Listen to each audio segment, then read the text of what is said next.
Good evening, sunshine. Let's dive into part 2 of closed-minded individuals. Let's hit it.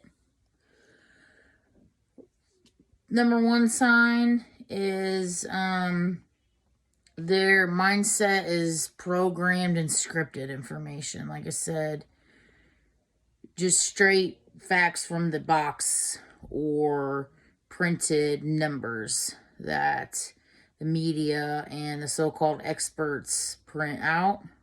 That's all they know. Key phrases that they say: you're overreacting, you're crazy or insane, insulting that intelligence. You should go to therapy, or have you taken your meds since you're so hostile? You seem hostile today. Are you crying again? Confrontational comments like just pointing out something. You're minding your own business and they just point something out on you. Just want to be confrontational. Again, they're feeling icky inside of themselves, so they have to pick you apart. They could be saying things like, you're wearing that out. Like I said, those tones in their face. Are you sure that fits you? Shaming your body. You sure you're wearing the right size? Shouldn't you get a bigger size? Or tell you things like, just be grateful. You should be happy that you're alive. The ego. They thrive in ego. So they always, place themselves above another because they're ego-based. Again, pointing out looks on somebody else. I see a popular post go around Facebook that says, you have to be pretty delusional to think somebody's hating on you and you're sitting over there ugly as hell. Pretty sure you just called yourself out. It's not that bad. And, comparing pain, others have it worse than you. Because I'm going to say pain is pain is pain. Just because I have one broken leg or something and somebody has 2 broken legs and an arm, I shouldn't, use that. Nobody should use that as invalidation of yourself to invalidate you. Because again, pain is pain is pain. Doesn't matter how much or how little. I will say, if it can be destroyed by the truth, then it absolutely should be. Closed minds are terrified of truth. You can use that to your advantage when you come across one. You keep the focus on them no matter what. Don't match their ego. Soar. It'll suffocate them, leaving them shook, jaw wide open, stuttering to insult your intelligence instead. They throw around their title to assert their authority. Because that's the only reason why they achieve a title to begin with, is just to act like they're better than you. Just because they went to school for 10 years to be a doctor or whatever their profession is, and somebody comes in that has no degree, and shows them something, they'll get mad. They get really mad. Because that ego has placed them above everybody else. So anybody else that, shows them a different way to do something, they have to insult it. They have to tear it down. Because open-minded individuals lift up. They don't tear down. I'll give an example of keeping the focus on them and, forcing that accountability. I was at a family barbecue, and my cousin Paul, he climbs utility poles or cell towers. I'm not sure exactly. And it was like, I think Labor Day was like the next day or something. And my aunt was like, I don't even want to hear about, you.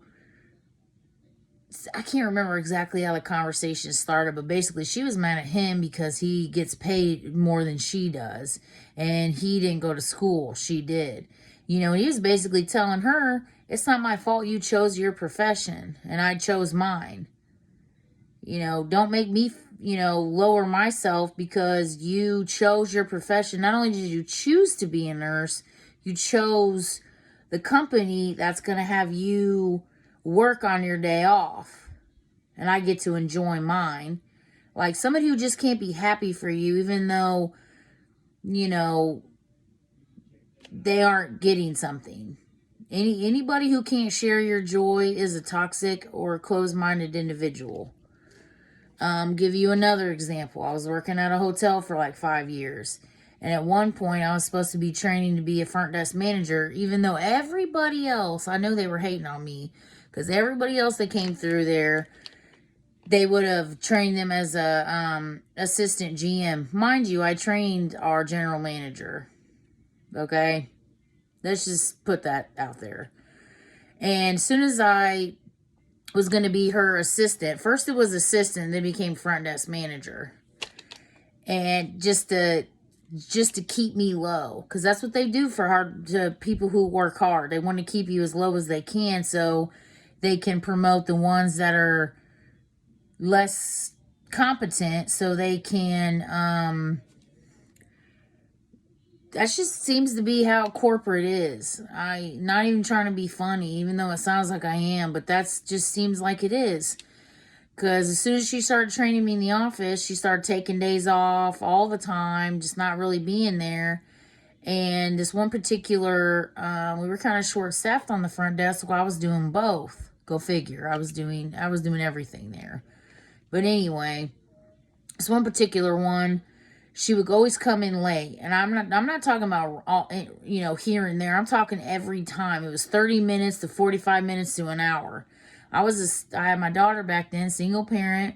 My grandma was sick, so we're taking care of her on top of that. So I had to leave on time.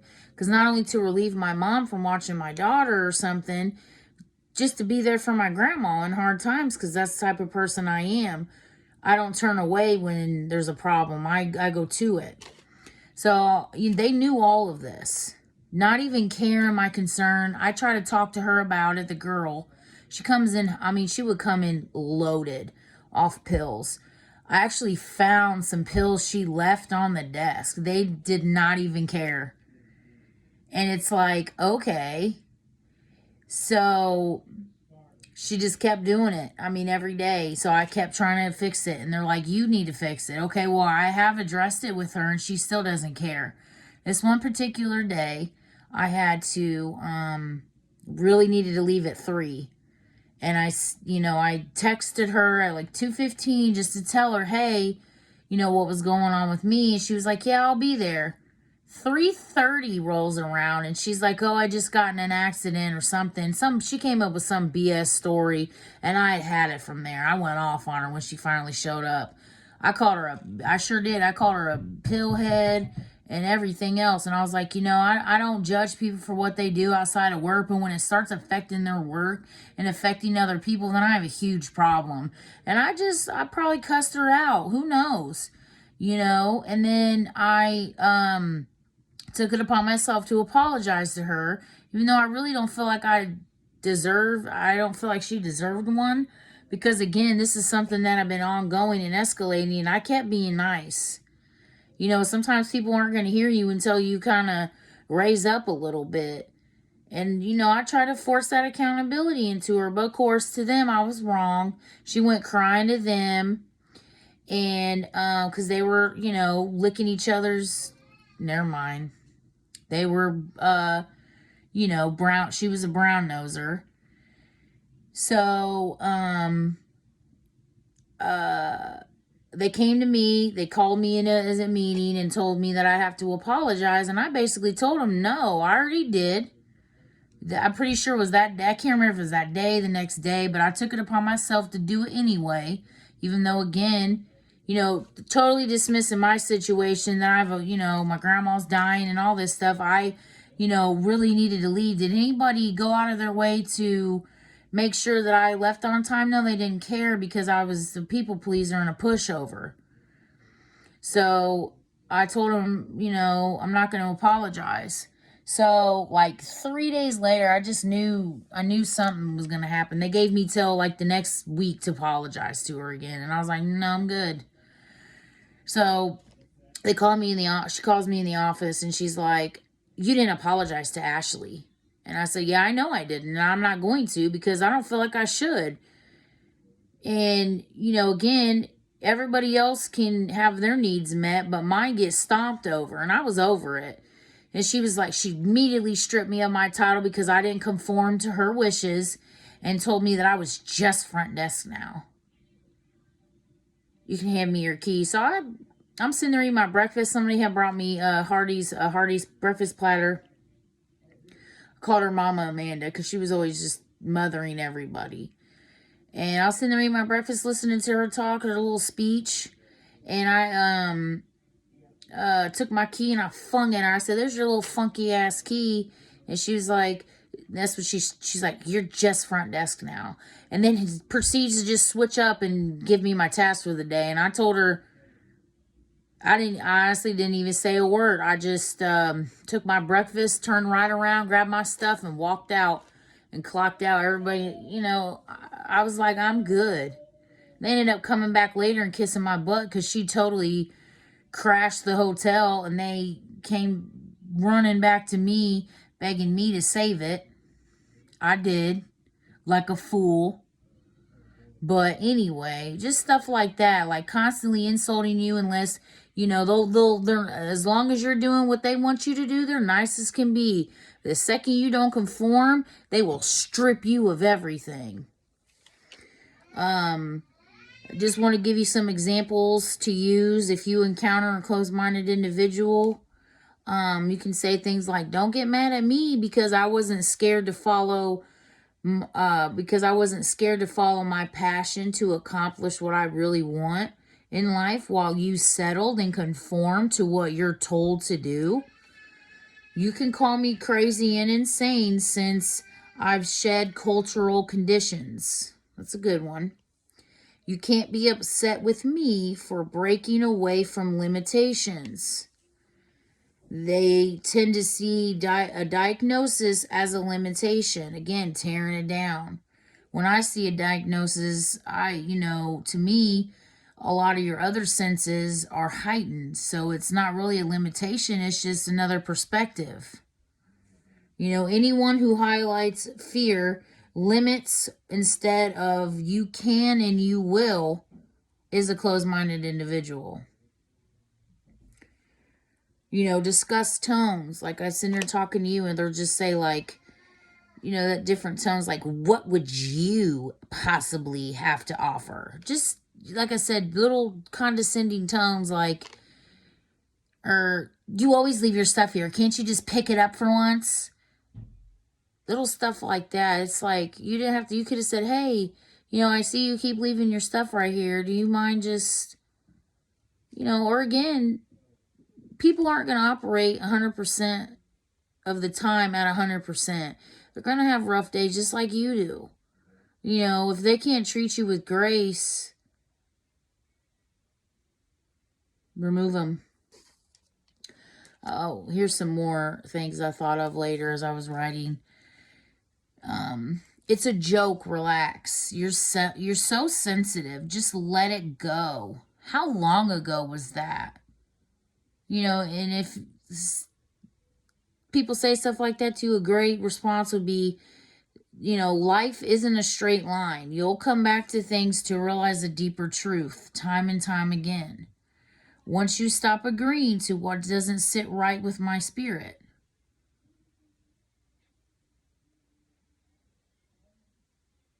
Yeah, that's kind of what happens when you stop agreeing to what goes against your soul or your spirit. You will keep revisiting circumstances in your life to gain a deeper knowledge of truth from it.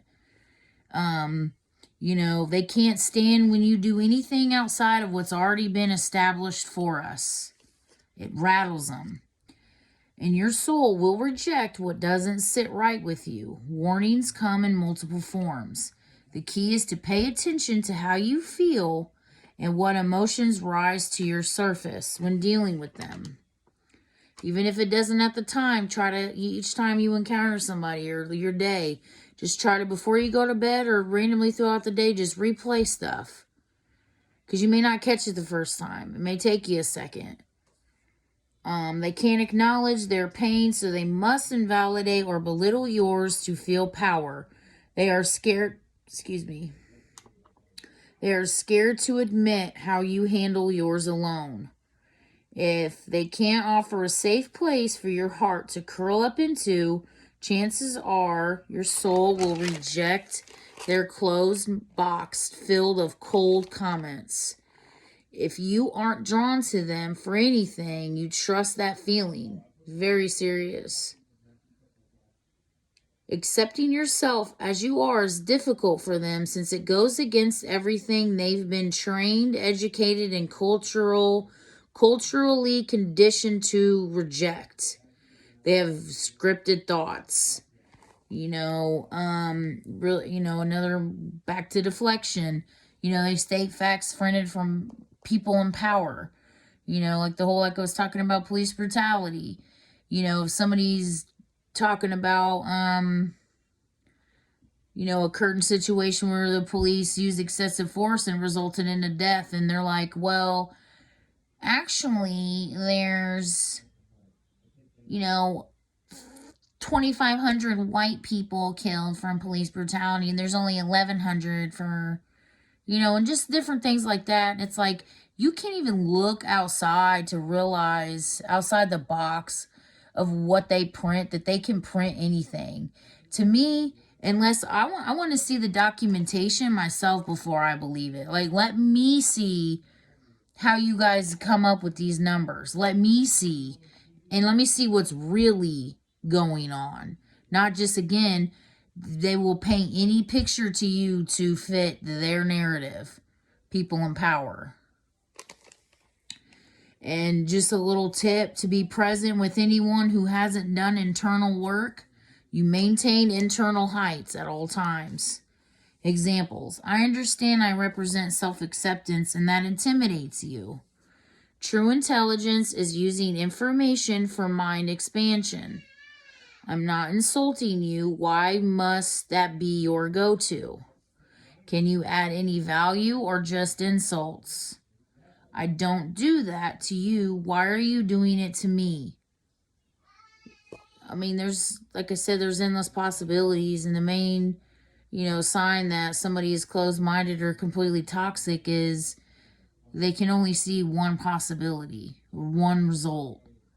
And that's not necessarily a closed-minded individual. Could also be a trauma response. But like I said, when you factor in all these other things, you'll notice the difference. Again, it always comes back to trust yourself, trust your instincts. If you're doing the internal work, you'll be able to sort through and distinguish.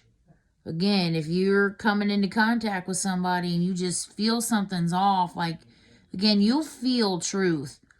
Truth packs a giant punch in your gut. Lies, there's a resistance. Even if you weren't there, you'll feel the lies. And I just really, really, really, really, really, really strongly want to stress to build that defense against closed-minded individual, demons, just anybody who is malignantly going out of their way to tear you down and you don't do anything to bother them, is build your intuition.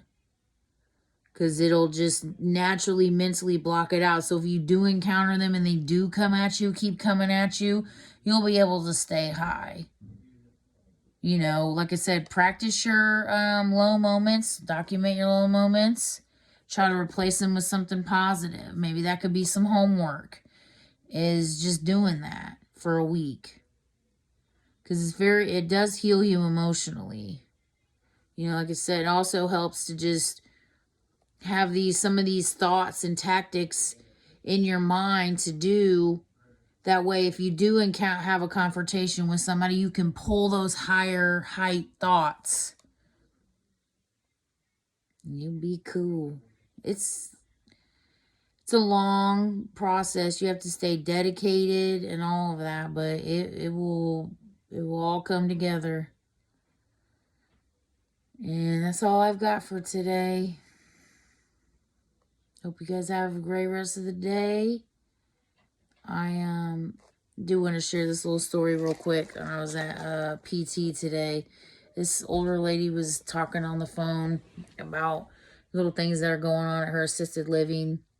And there's this one particular guy. She kind of was cracking me up, but it's actually a good example of how society is. She's like, this one guy, I don't remember what his name was, but she's like, yeah, he's went for Speaker of the House 12 times and he's been voted down 12 times. She said the 13th time he had 1 vote. And she's like, I just laughed at him. And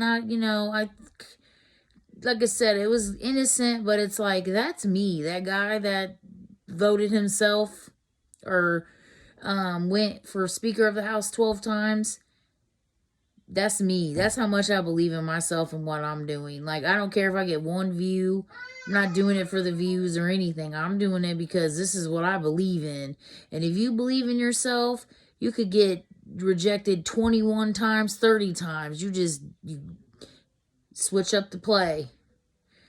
You're the coach. A good coach constantly replays the game to see what he can do differently next time.